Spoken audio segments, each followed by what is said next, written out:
आज आपण बनवणार आहोत रताळ्याच्या घाऱ्या किंवा कंदाच्या पुऱ्या सुद्धा म्हणतात। तुम्ही काय म्हणता हे मला कमेंटमध्ये सांगा।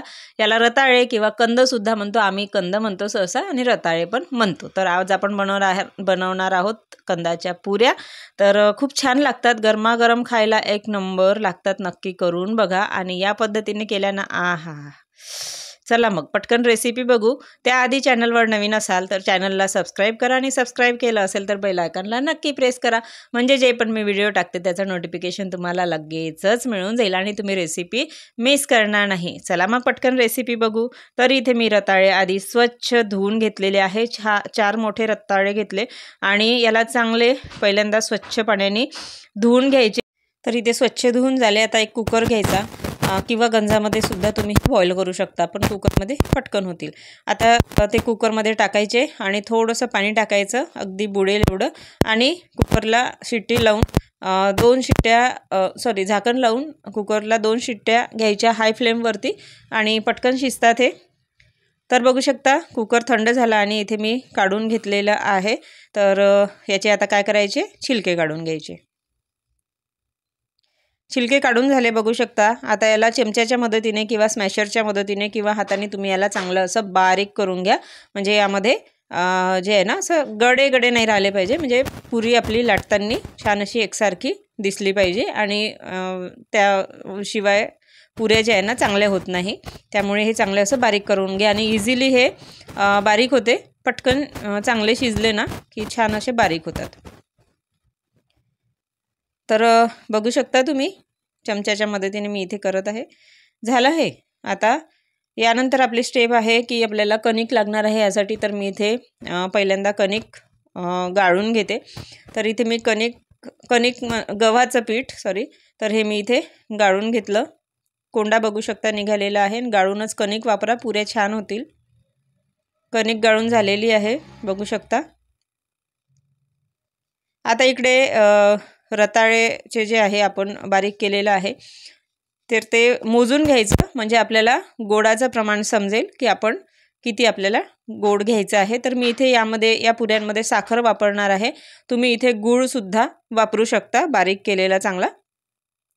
तर मी हे जे बॅटर आहे आपलं कंदाचं, उकडलेल्या कंदाचं किंवा रताळ्याचं, तर ते मोजून घ्यायचं, म्हणजे किंवा अंदाज लागतो आपल्याला किती आहे बा, हे तुम्हाला दाखवण्यासाठी म्हणून मी इथे मोजून घेतलं। तर 2 वाट्या हे बॅटर आपलं भरलेलं आहे। यामध्ये आता टाकून घ्यायचं आहे विलायची पावडर। 1 ते 1.5 टीस्पून मी इथे विलायची पावडर घेतली, त्याने खूप छान टेस्ट येते। नंतर यामध्ये मी बारीक साखर करून घेतलेली होती, पिठी साखर। तर 1 वाटीभर घेतली, ज्या वाटीने आपण जे कंदाचं जे आहे मिश्रण मोजून घेतलेलं त्याच वाटीने मी साखर घेतली 1 वाटीभर।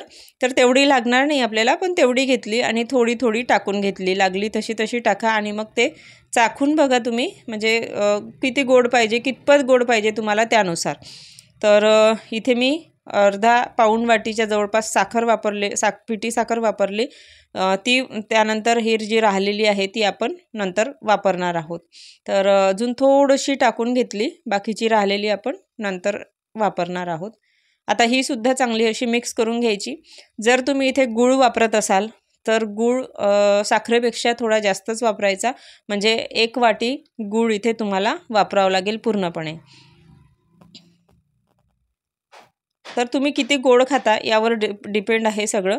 तर आमच्याकडे खूप जास्त असं गोड खात नाही, त्यामुळे मी अगदी थोडी आणि मग ज्यांना गोड पाहिजे बा तर मग ते समोर सांगते काय करायचं आहे। तर आता हे साखर वगैरे चांगली मिक्स करून घेतली, पिठी साखर, आणि त्यामध्ये आता टाकायची अगदी थोडी कणिक आणि हे मिक्स करत जायचं आणि चांगला घट्ट असा उंडा त्याचा मळून घ्यायचा।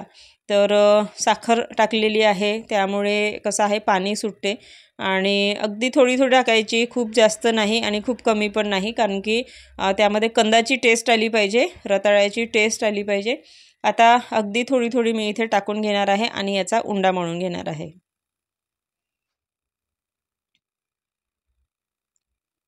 तर बघू शकता छान असा उंडा मळून झालेला आहे।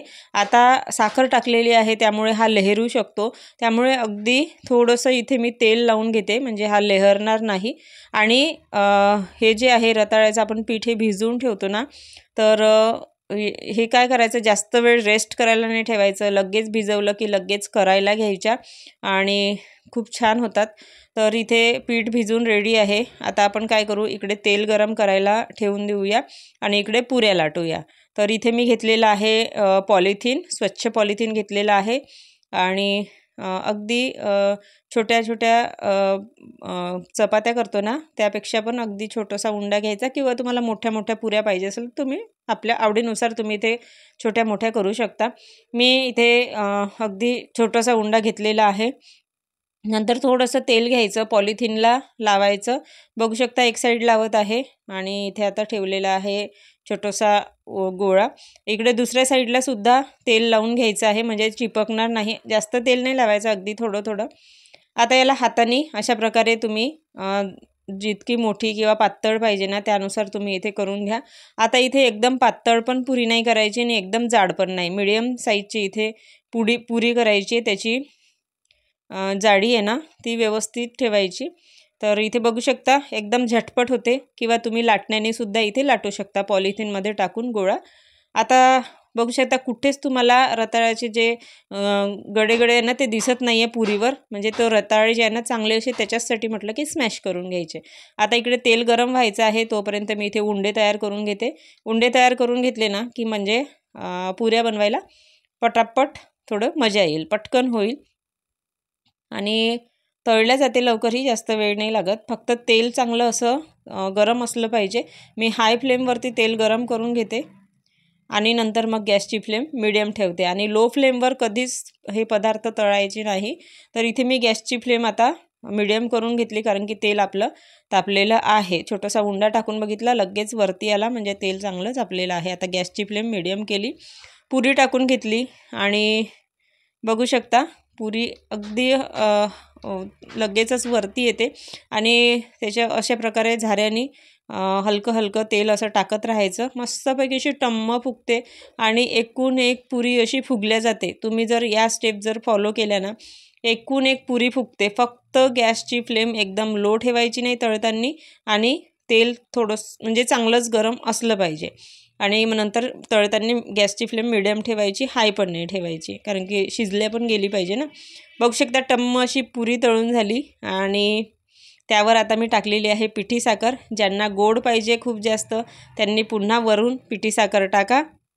जिरा आलेली होती ती आणि बघू शकता फोडूनसुद्धा दाखवते. हा गरमच आहे, तीच फोडून दाखवत आहे आणि गरमागरम खायला खूप भारी लागतात ह्या पुऱ्या. थंडसुद्धा छान लागतात खायला, असं काही नाही, पण गरमागरम खायला खूप मस्त लागतात. इकडे तळून राहिलेली एक पुरी आणि मी दुसरी लाटून घेतलेली आहे. तर तुम्ही लाटण्याने सुद्धा लाटू शकता किंवा हाताने सुद्धा असं पातळ वगैरे त्याला करू शकता. अशा प्रकारे मी सर्व पुऱ्या तळून घेतली.